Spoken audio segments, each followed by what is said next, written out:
Hi, my name is Officer Sapp, and I'm really excited to get to read for you today what is one of my favorite Dr. Seuss stories. It's called The Sneetches, and the reason I like the book so much is it reminds us that we can just see people as people no matter how different they are. So I hope you enjoy it. This is The Sneetches by Dr. Seuss. Now the star-bellied Sneetches had bellies with stars. The plain-bellied Sneetches had none upon theirs. Those stars weren't so big, they were really so small. You might think such a thing wouldn't matter at all.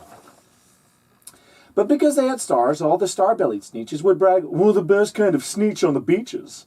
With their snoots in the air, they would sniff and they'd snort. "We'll have nothing to do with that plain-bellied snort." And whenever they met some, whenever they were out walking, they'd hike right on up and walk past them without even talking. When the star-bellied children went out to play ball, could a plain belly get in the game? Not at all. You only could play if your bellies had stars, and the plain-bellied children had none upon theirs. When the star-bellied Sneetches had frankfurter roasts, or picnics or parties or marshmallow toasts, they never invited the plain-bellied Sneetches. They left them out cold in the dark of the beaches.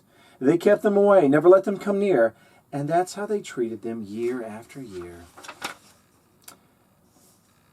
Then one day, it seems, while the plain-bellied Sneetches were moping and doping along on the beaches, just sitting there wishing their bellies had stars, a stranger zipped up in the strangest of cause. "My friends," he announced, in a voice clear and clean, "my name is Sylvester McMonkey McBean. And I've heard of your troubles. I heard you're unhappy, but I can fix that. I'm the fix-it-up chappie. I've come here to help you. I have what you need, and my prices are low, and I work at great speed, and my work is 100% guaranteed." Then quickly Sylvester McMonkey McBean put together a very peculiar machine, and he said, "You want stars like star-bellied Sneetches? My friends, you can have them for $3 eaches. Just pay me your money and hop right aboard."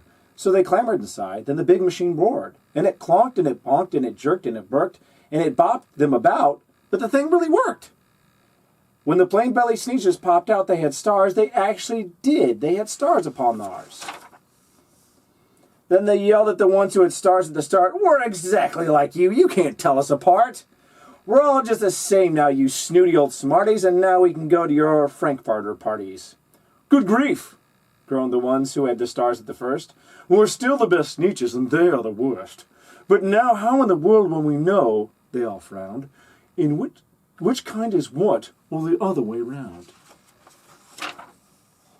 Then up came McBean with a very sly wink, and he said, "Things are not quite as bad as you think. So you don't know who's who, that's perfectly true. But come with me, friends, don't you know what I'll do? I'll make you again the best Sneetches on beaches, and all it will cost you is $10 eaches." "Belly stars are no longer in style," said McBean. "What you need is a trip through my star-off machine. This wondrous contraption will take off your stars, so you won't look like Sneetches who have them on theirs."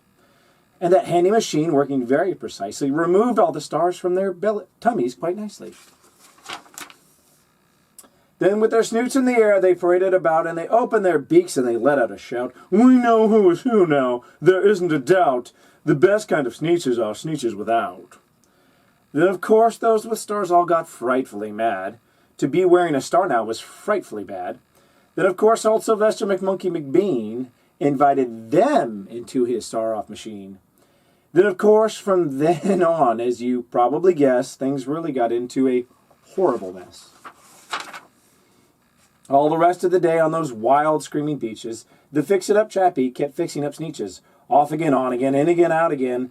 Through the machines they raced round and about again, changing their stars every minute or two. They kept paying money, they kept running through, until neither the plain nor the star-bellies knew whether this one was that one, or that one was this one, or which one was what one, or what one was who. Then when every last cent of their money was spent, the fix-it-up chappie packed up and he went. And he laughed as he drove in his car up the beach. "They never will learn. No, you can't teach a Sneetch." But McBean was quite wrong, I'm quite happy to say. That the Sneetches got really quite smart on that day. That day they decided that Sneetches are Sneetches. And no kind of Sneetch is the best on the beaches. That day all the Sneetches forgot about stars, and whether they had one or not upon theirs. I hope you enjoyed that. And remember, guys, just like the Sneetches, we're all just humans. It doesn't matter how we look or how different we are. We're all just humans. We're the same in so many ways. Thanks, guys. Stay safe.